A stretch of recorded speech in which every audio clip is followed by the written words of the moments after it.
Hi, this is ARC here, and before we begin the video proper, I'd just like to remind you that my book, Being Proud, My Life with Autism, is still out, and you're able to purchase a copy if you like, to educate the young folks on what it's like to be autistic, and including both the pros and cons. And also feel free to check out my comic strip, That Kid Maya, and my graphic novel, or at least the first 3 scenes of my graphic novel, Adele Preteen Music Whiz, because the issue proper is still in the works. But yeah, links to all that will be in the description below, so now, on with the video.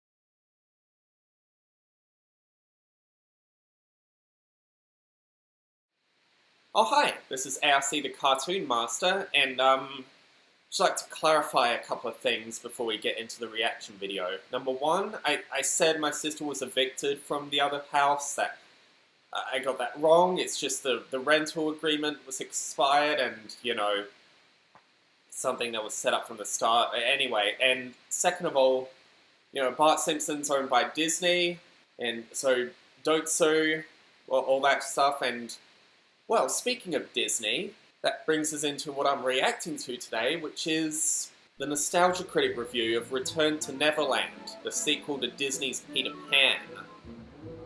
And, you know, before we get into this review, you might be wondering what are my thoughts on this movie?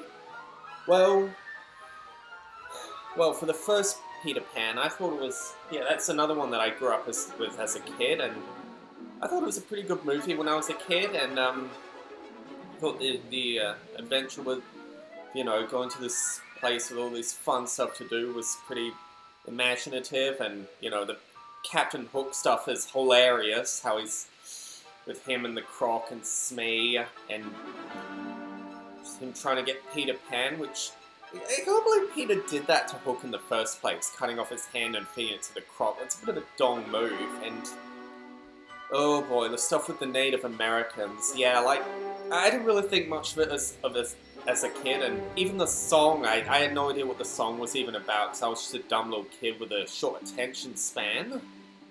And, I don't know, for me that song was always the equivalent of, like, the Fidelity Fiduciary song from Mary Poppins, where I enjoyed the melody, I thought it was pretty catchy, but the lyrics I just assumed I would get when I was older, and in both cases, with both those songs, yeah, I definitely get them now, but for completely different reasons. Oh boy. But with that said, as for the sequel, Return to Neverland, I quite enjoyed that as a kid. I liked that we got to see Wendy's daughter and how her worldview is like completely contrasted that of the Neverlanders, and how she struggles fitting in there, and how they even touched on some stuff from the original Peter Pan story that wasn't addressed in the first movie. I thought that was pretty interesting. And actually, I have a bit of an interesting history with the Disney sequels in general. I actually quite enjoyed a lot of them for the most part as a kid, because I think because the first sequel I was ever introduced to was Toy Story 2, and that one's a bloody fantastic movie, even better than the first one, which is already a masterpiece of cinematic filmmaking. But that basically gave me the impression that sequels in general were a good thing, like something to look forward to. So anytime I found out there was a sequel to a Disney movie that I liked, or at least heard of, I was like, oh yeah, that's gotta be the shit, man. Like Little Mermaid 2, oh my god, I love that movie, and all that stuff, you know? And yeah, I remember when years later when I was a teenager, I found out the majority of people hated the Disney sequels. They thought they were just bitching about for being new, like the newer seasons of The Simpsons, for example, which like the newer Simpsons episodes that were airing at the time I thought were alright. So again, I thought it was just people hating on stuff just because it's new, you know, completely ignoring that there were newer original Disney movies coming out at that time that people weren't complaining about, at least not to that extent. But anyway, enough. Frick, I was going to say gish galloping, but as I already said in the previous reaction video, that's not what gish gallop means. But yeah, enough rambling, let's just get on to this. 3, 2, wait, is it still recording? Okay. 3, 2, 1, play.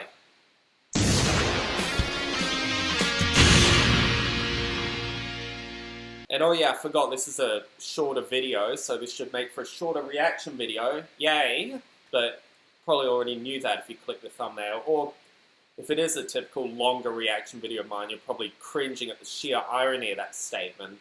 But I guess he's doesn't really have a lot to say about the movie, or maybe he's trying to harken back to the days when his videos were only like 20 minutes long, so let's just move on.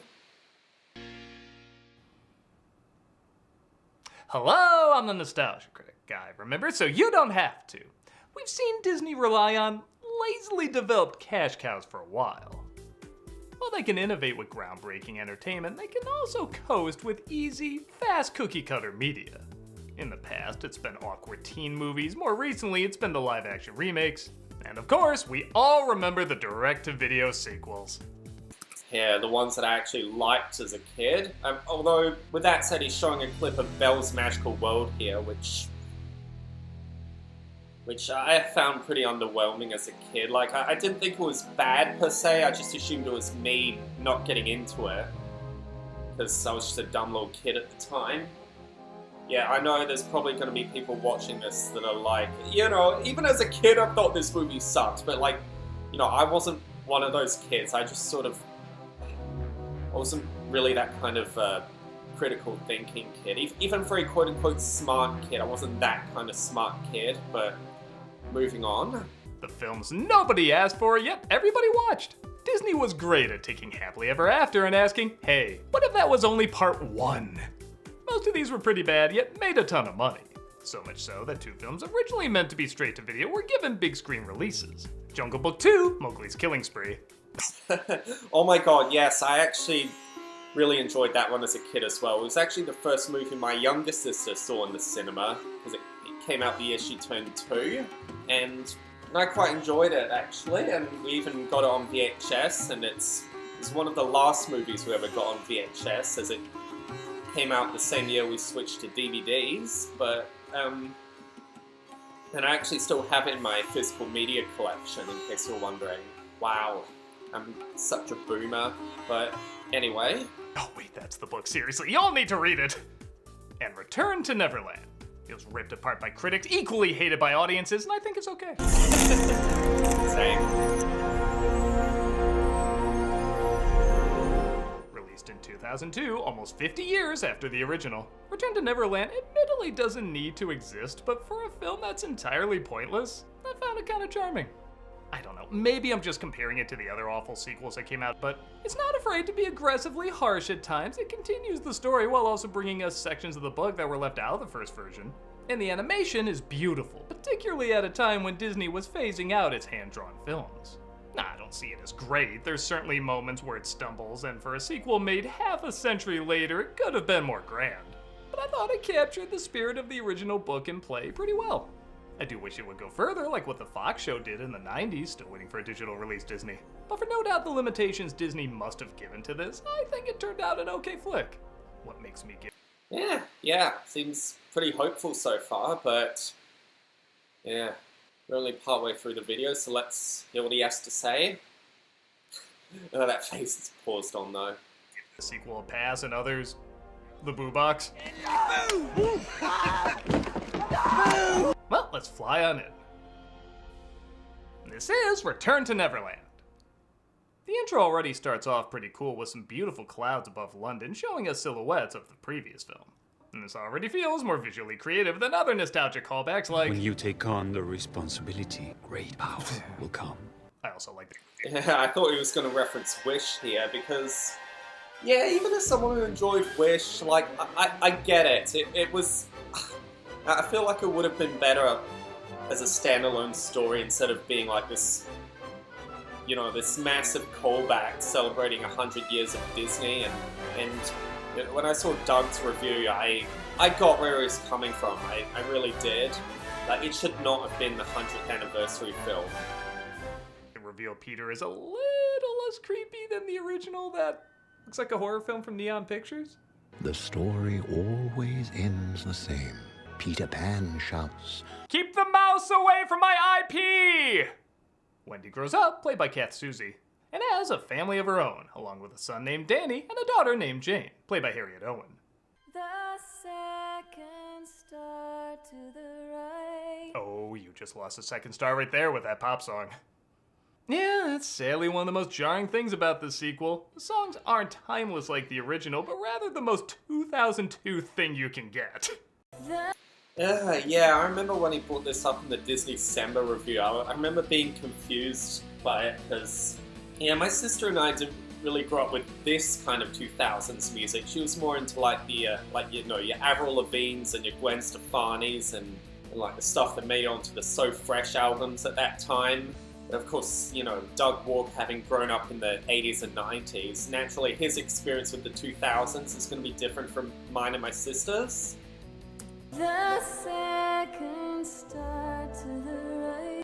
Wait, hang on. Is this the song that I own a single? I mean, obviously, yeah, not this cover, but yeah, I think this is the song that was in the opening credits of the first movie that I happen to own a cover of on a 45 RPM single. Again, obviously neither of which is this version here. This is like a 2000s cover. Yeah, the Jungle Book 2 did the same thing where the end credits, they had Smash Mouth cover. Yeah, I Want to Be Like You song. Rest in peace, Steve Harvey. And also, did the Jonas Brothers cover the Poor Unfortunate Soul song at one point? Yeah, it's funny.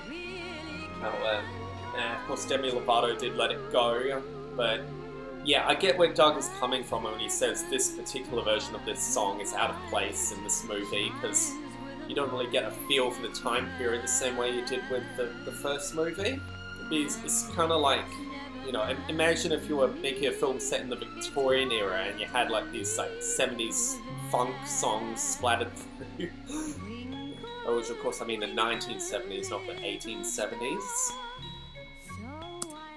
The only soundtrack more 2002 would be Britney Spears' movie Crossroads. And the only reason I say that is because it beat this movie at the box office. So going that direction didn't work anyway. To tell you that the dreams you plan. I also like Peter Pan gets top billing, as if he's gonna be in other 2002 movies like Rollerball or Star Trek Nemesis.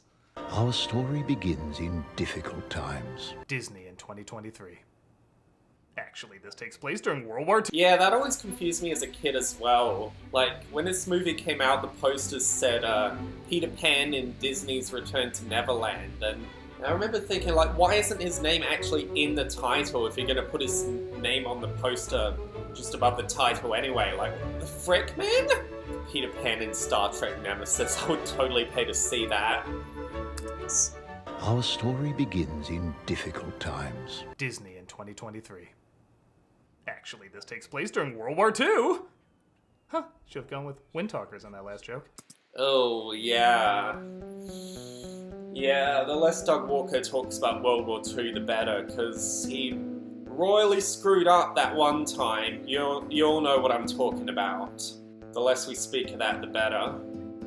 As Jane's father is drafted, having to leave his family behind.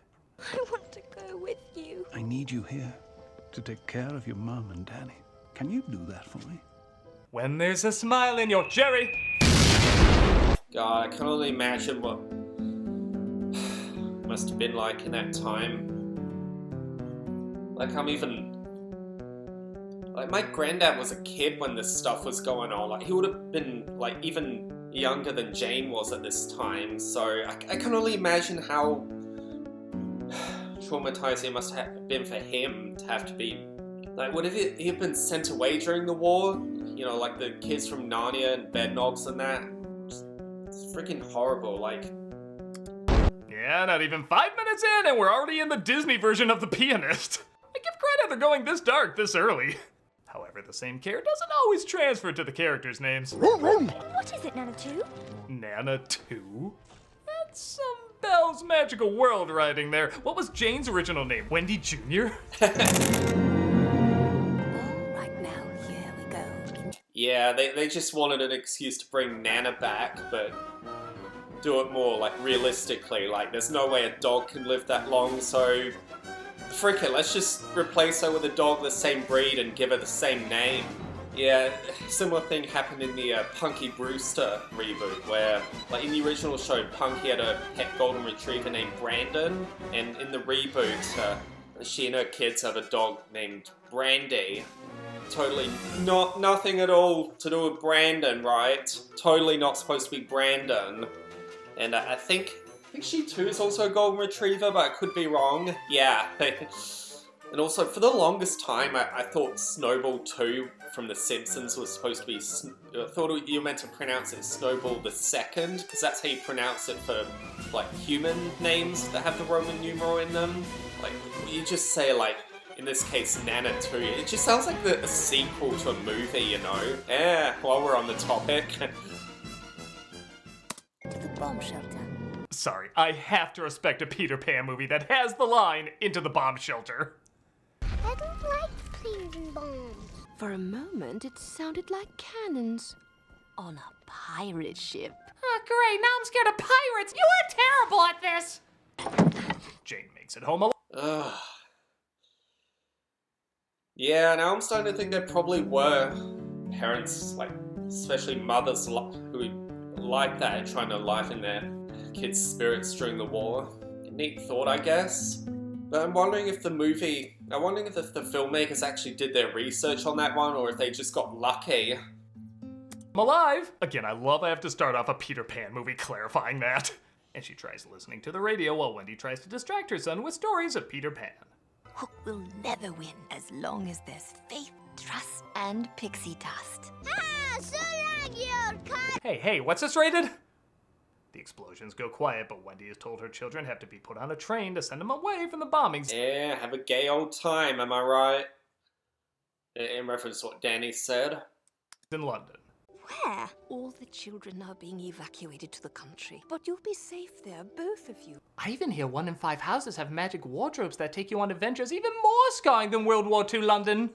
Peter Pan isn't real and people don't fly. She's told to keep telling Danny stories of Peter Pan, but war has forced Jane to grow up faster than she expected. You must have faith. Faith, trust, pixie dust. Mother, those are just words from your stories. They don't mean anything. You were the leader of a resistance. You know how stressful it is.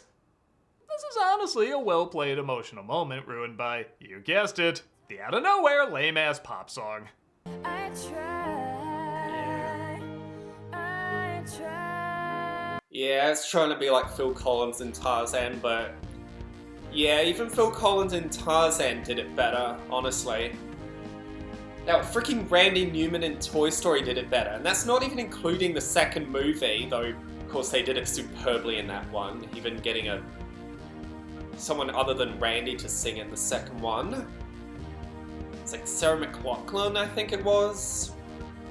Oh hell, Phil Collins and Brother Bear did it better. And that's saying something. Oh, don't make me say it. Don't make me... Better than this movie, I mean. Don't make me say it. I feel like Phil Collins would have done this better. Oh my god, yes, I was literally saying the same... Oh my god. Great minds think alike, I suppose. Yeah. And you know it's saying something when Doug says it, because if you've seen his reviews on Tarzan, whether it's the Disney December or the Nostalgia Critic review, or both, he's not a particularly big fan of the Phil Collins songs in Tarzan, so you know it's saying something when he's saying that Phil Collins would have improved this movie.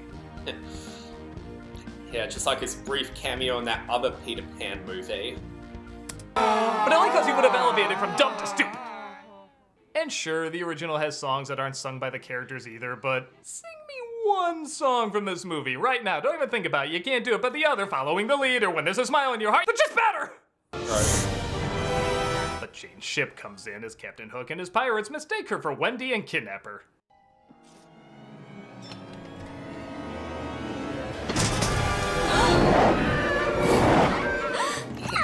My apologies, miss. Seeing how the original voice of Smee was also the same guy who played the Ranger in the Humphrey the Bear cartoons, I kinda want to hear him go, First you make the snag, put her in the bag. What, no don't molest the bears joke? Yeah.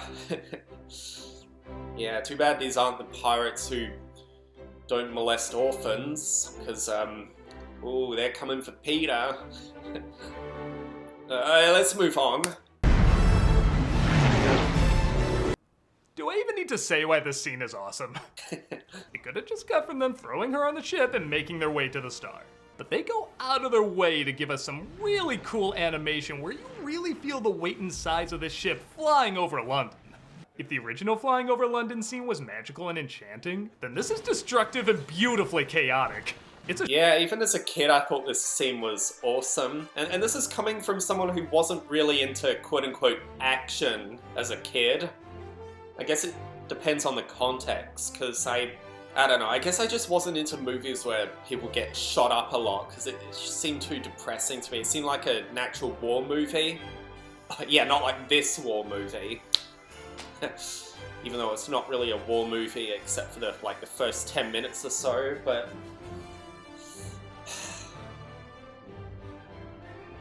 I don't know, but I liked movies that had like a grand scale and stuff, which I think could be why I really got into Disney's Pinocchio as a kid, just to name an example.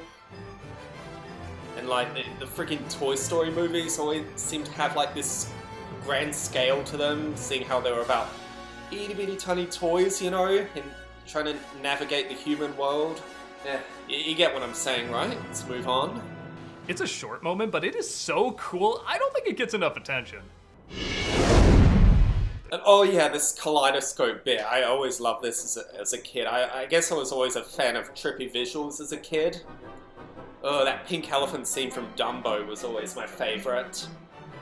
I remember I used to like rewind it over and over on the tape we had as a kid, which we sadly don't have anymore, but I have the movie on DVD, so there's that. Teleport to Neverland using some of Mary Blair's original design from the first film. Oh, nice! Yeah, God, yeah, Mary Blair's such an underrated artist. She really contributed a lot to the Disney films in terms of her like style and stuff. It's a shame she doesn't get enough credit for reasons that would have made a lot more sense in that time period than they do now, let's be real.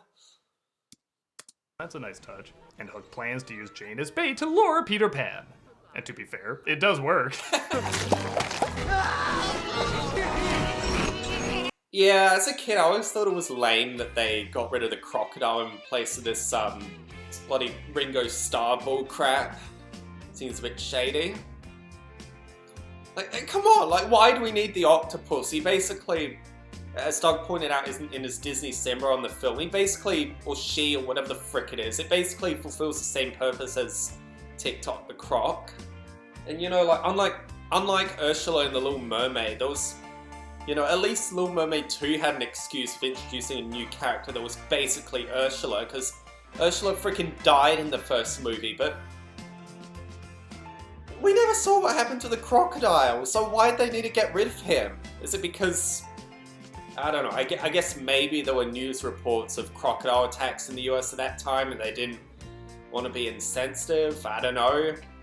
If that's the case, then I guess that's enough of an excuse, because I guess statistically you're more likely to be attacked by a crocodile than an octopus, so maybe that's why they did it? You know, they want to be more sensitive for a modern audience, which is why this movie only gives a brief nod to the Native Americans, and they didn't actually show them on screen, which is a shame, because I thought the original, I mean, say what you want about the rest of the tribe, but I thought the original Indian chief, Native American chief or whatever in the original movie was really freaking badass. He had like this, it was sort of like the Cobra Bubbles of the movie. He had sort of like this intimidating presence, but he wasn't a bad guy. He was just an imposing authority figure, you know? And he had the really cool deep voice. But it's a shame that he was, although not as badly stereotyped as the rest of the tribe, he was very much in line with how Native Americans were portrayed in media at that time. And it's really freaking bad that the movie made Annie Get Your Gun look PC by comparison, even including the I'm an Indian 2 song.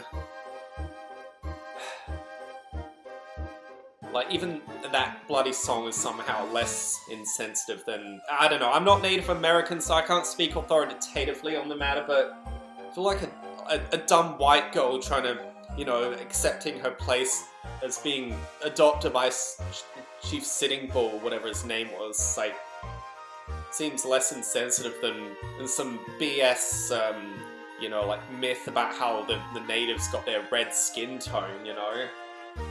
But... it's nice that they at least got a little shout out in this movie, so at least they're not completely sweeping them under the rug as Disney is infamous for doing. Just Google Sunflower from Fantasia sometime. And of course Disney Plus now has disclaimers at the start of their movies, so there's that. Oh, and for some reason the crocodile's replaced with an octopus in this one. I don't really know why some of the funniest animation of all time has come from that character. And I don't know, tentacles just aren't that funny. They're... Oh god, I know where he's going with this. He's gonna bring up the, let's say, the tanuki in the room. They're other things to other people, I guess, but that just makes me look at this more suspiciously. Oh, oh, the crocodile bought me dinner first. Yeah, honestly, and again, I still stand by that, you know, maybe they didn't want to... Maybe there were cases of crocodile attacks going up around that time, but who freaking knows, man? As Corey Burton as Hook and Blaine Weaver as Pan, and honestly, most of the replacement actors do a good job recreating the sound and charm of the original characters. Well, if you're Wendy's daughter, you're gonna love it here! Touch the rainbow, mother! Yeah, that doesn't work as good. And also, a little shout out to Jeff Bennett as Smee, because, I don't know, Jeff Bennett is awesome. Of course, most of you probably know him as the voice of Johnny Bravo, but personally, I grew up knowing him as the voice of Principal Pestrip from the Buzz on Maggie. I'm sure most long-time subscribers to my channel know my experience with that show growing up. And oh look, there's a Mickey head on the skin thing.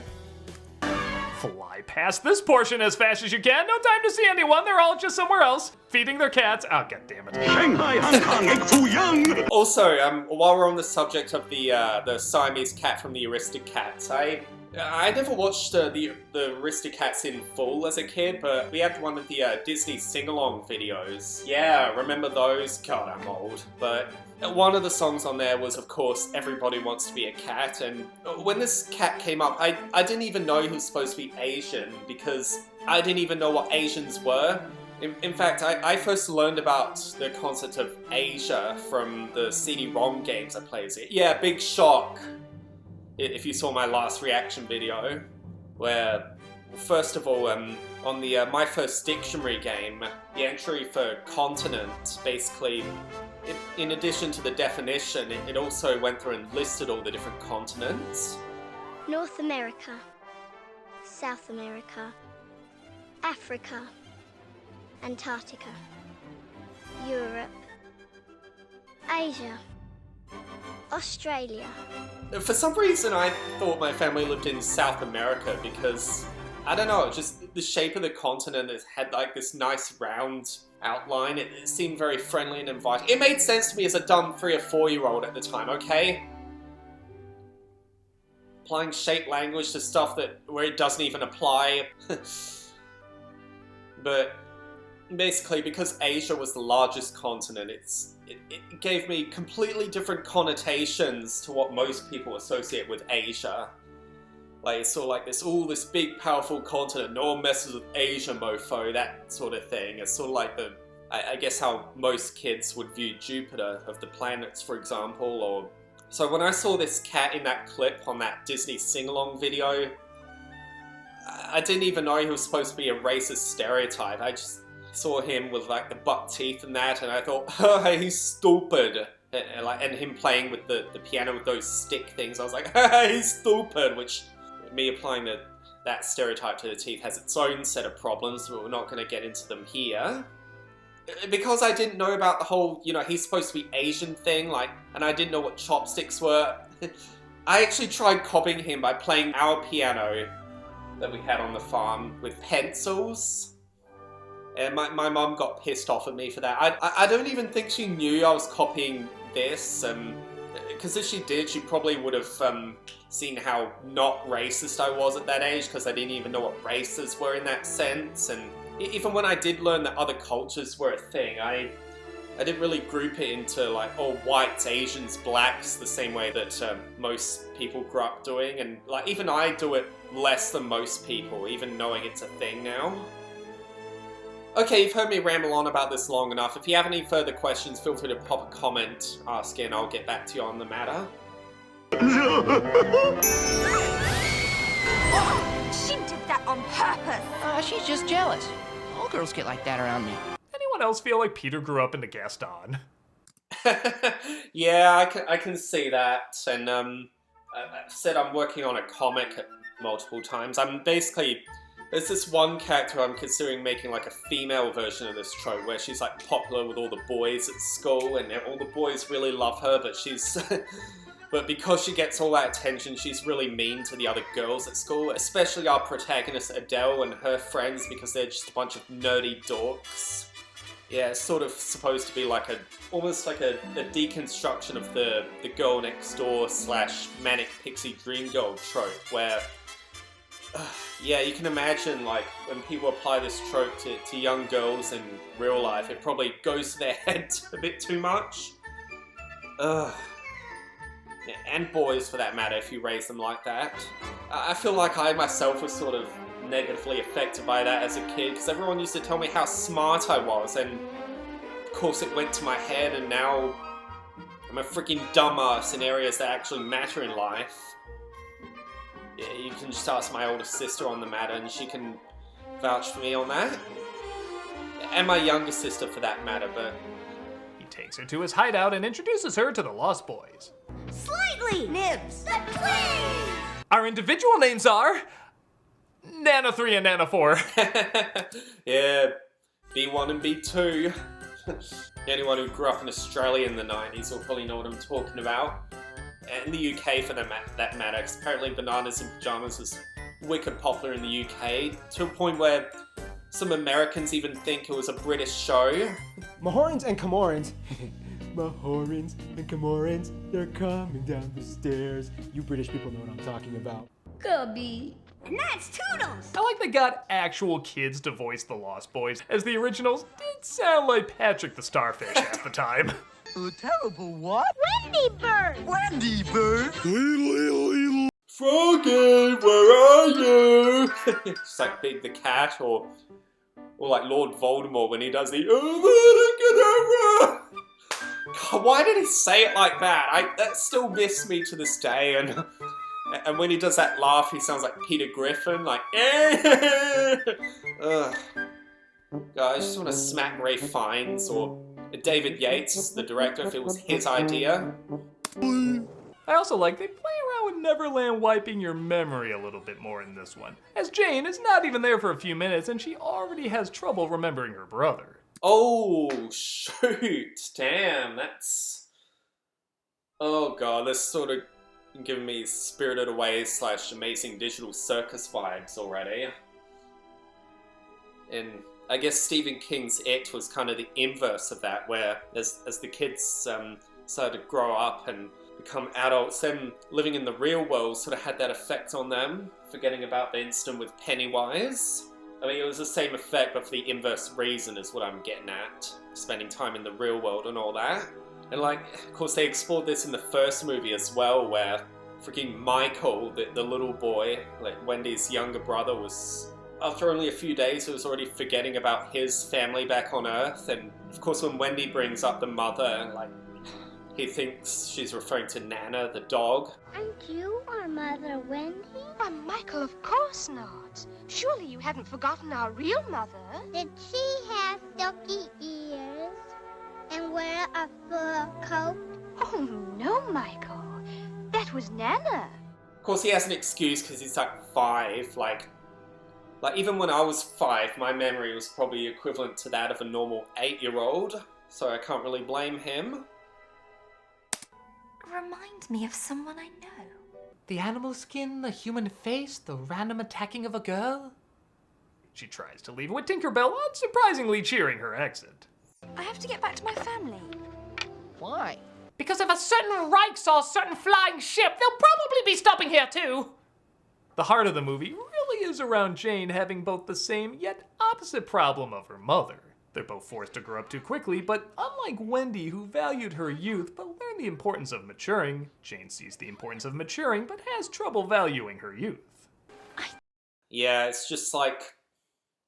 I mean, to be fair, when have kids ever valued their youth, though? Like, remember when I saw the South Park movie as a teenager? Like, I thought the kids sneaking into the Terrence and Phillip movie was just them being, you know, the South Park kids. Like, ooh, we're edgy and stuff, but... is seeing reaction videos and reading the comments on those reactions to the movies any indication? Apparently most kids are like that, sneaking into movies they're too young for. And it's like, because everyone's saying like, oh, let kids be kids, but like the kids themselves don't even want to be kids. They want to be all grown up and stuff. And they'd much rather learn taxes instead of actual fun stuff. Like, oh, what does this organ do, you know? Yeah, it makes me appreciate that I actually, well, I don't want to say valued it, because I didn't really get the value and stuff as a kid, as most kids don't, but I at least enjoyed being a kid when I was a kid, like actually watching kiddie movies and like watching SpongeBob and, like I said, the Buzz and Maggie and Wild Thornberry's Kim Possible, and, you know, instead of that Ali G shit, which I watched more as a teenager.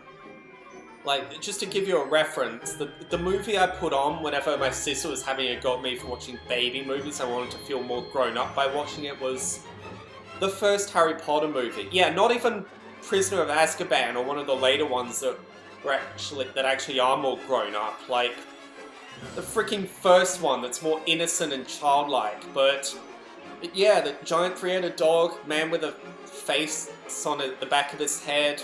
You know, the giant troll that looks like a scarier version of Shrek. That's pretty edgy stuff for kid me at that time. And even the castle having that disgusting orange hue, which everyone cites as an example of, you know, the first two movies being more colourful and kid-friendly. Like, I always found that really off-putting as a kid, but like in a good way, it made me feel more grown up to be watching something that looks so old and ancient in that disgusting old castle. It also looked like Breaking Bad, if that, like the Mexico scenes in Breaking Bad, if that makes sense. And, which of course everyone makes fun of in the memes, but I actually really enjoyed the Quidditch scenes as a kid, because they had the lush green field and the clear blue skies, which, in my opinion, actually do live up to the bright and colourful and kid-friendly look that everyone describes those movies as having. Before it got all dark and gritty, and... Okay, point is, I actually enjoyed being a kid at the time, is what I'm getting at. Jeez, and you wonder why my reaction videos are so long, even when I'm reacting to a shorter video? I just want to go home. Well, you know, the only way out of here is to fly. I got some shit that'll make you fly from Neverland to Wonderland. Pan tries to teach Jane to fly, and while the slaps... Yeah, it's funny, because Catherine Beaumont, the original voice of Wendy in the first movie, was also the voice of Alice. It's an interesting fun fact for you, which Doug pointed out in his Disney December of Peter Pan. Slapstick isn't anything that great. And also the original voice of Smee was the original voice of the White Rabbit in Alice in Wonderland, which I think I pointed that out on my Trekking to Birkenhead review when I came across that mural of the Alice in Wonderland characters. It makes me laugh hard. Even Wile E. Coyote would be like, there's internal bleeding there. Yeah, even as a kid I thought it was strange that, because I hadn't yet seen any Looney Tunes shorts at that time. It wasn't until I got my family got the DVD of those Looney Tunes shorts that actually, I think I may have watched a few when I was like a little kid, but at the time it was like a very distant memory. I hardly remember jack about it. But in this movie, I thought it was weird how the outline actually formed the shape of her body. Like, how does that work? And like, how would she get out of there? Because like, wouldn't she be all stuck and have trouble getting out? But of course, I didn't think about the internal bleeding yet, because I didn't know that was a thing when I was that young. Yeah, why does he bop his head like that though? I never noticed it until Magma Paint pointed it out in her responses to the Osmosis Jones and Rango reviews. And even as someone who doesn't mind Doug's content, oh god, this is starting to sound like me talking about Wish again, but even as someone who doesn't mind Doug Walker's content, I agree with most of Magma Paint's points, but I also saw where that guy who responded to her was coming from. I don't know, I feel like I'm not really that opinionated when it comes to media, unless it's something I really have a strong opinion on, if that makes sense. Yeah, Magma Paint brought up some excellent points in her response to the Rango review in particular. And yeah, why does Doug do that bopping the head thing? Like, I think he's trying to emulate like yeah, I see that, but like he does it for too long and it just looks weird. Like, Doug. Like, I'm starting to wonder, like, does he do that when he's actually... If you have any response, pop it in the comments. How good is that first sip of an oat milk latte? So good. Yeah. Your unused extra. Yeah, of course, another AHM ad. To the insurance black hole. Join AHM by June 30 and we'll roll them over. So you could get up to double your annual limits on most extras until July 2025. With AHM, you're good. AHM. Hey folks, we're starting YouTube memberships. If you want access to emojis... Yeah, no thanks, I'm good for the time being. Yeah, we're trying to save up for the trip to Manchester. Which makes a question, why did I come here by train? Like, I should have come to Melbourne by train instead of by plane. Like, yeah, it would take a hell of a lot longer, but you know, I'd have my laptop, I'd have my phone, I even have the DS, adding to the whole, like, oh, I'm a boomer who consumes way too much physical media thing I brought up earlier. But like, I'm sure it costs much less to go by train, whereas by plane, like that's like triple figures, and understandably so, because the bloody jet fuel is expensive. Because they have to cover the costs and the meals, and they have to pay the staff, they have to pay the flight attendants. Like, there's all this stuff they got to cover, so it's understandable that the plane tickets will be expensive. But my family's trying to save up for even more expensive tickets to go to Manchester, where my sister's living in England at that time. So why the frick did I not just get the train then? It's bloody ridiculous, as my ex-girlfriend would say, because I think she copied the pronunciation of ridiculous from Harry Potter. Why does everything always relate back to Harry Potter in these videos? I'm such a Potterhead. Well, I mean, that too had a character named Peter who was a friggin' man-child.